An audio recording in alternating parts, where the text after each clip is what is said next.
I call the Honourable Ruth Dyson. Mr Speaker, can I thank you very much for that excellent choice and the fierce competition that there is on taking a call in this bill. I was very privileged to chair the Government Administration Select Committee that considered this bill, and therefore I'm particularly pleased to be able to take a call. Normally, at this stage of the debate, I'd take a 10-minute call, but out of respect to the number of people to whom we can't refer, I'd like the vote taken before 10 o'clock tonight, so I'm going to take shorter time than I would like to, and certainly say fewer things than I'd like to as well, because this is a really important issue for many people. I want to acknowledge all the committee members who sat on the bill, those who were for the bill and those who were against. I think that everyone tried really hard on what is, for most people, an emotive issue, to be respectful and tolerant of people who disagreed with their view, and I want to thank the committee members for doing that. We were nearly 100% successful in that attempt. Likewise for the submitters. People were very nervous, very anxious and very passionate, but again, almost without exception, presented their views in an inoffensive and respectful manner. Mr Speaker, I want to pay particular tribute to all but particularly the young gay and lesbian submitters, for whom it must have been a very big and courageous step to talk about their own lives in front of people who they didn't know. People as politicians who make an art form out of intimidating people. We tried not to be intimidating, but nevertheless I'm sure it was a very big step, particularly for those young people. People who talked about how they realised their sexual orientation made them different from their family members, from other people at school or people in their workplace, many of whom then tried to deny their sexual orientation as a result, who lived their life as a lie. People who were subjected to being bullied, who felt isolated or rejected by their family, who never felt part of the community or society that we all value so much. Mr Speaker, for those people, this is not going to change their world. This is not going to overnight change New Zealand into a completely tolerant and inclusive society.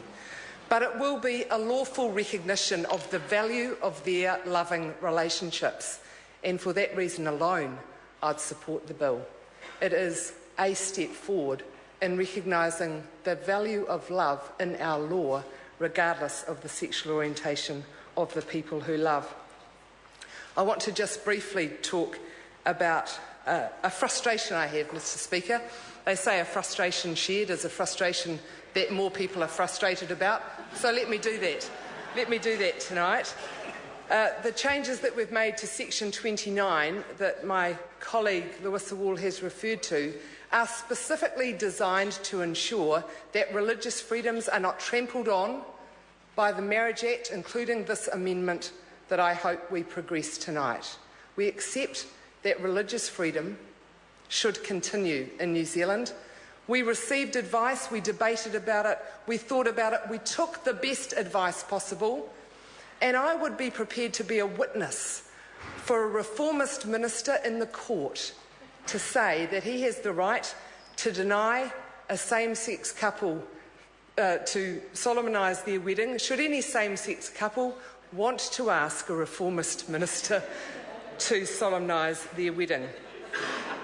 Mr Speaker, we also, as part of the Select Committee process, repealed Section 56, and I'd recommend people read that. We thought the language of the law was outdated.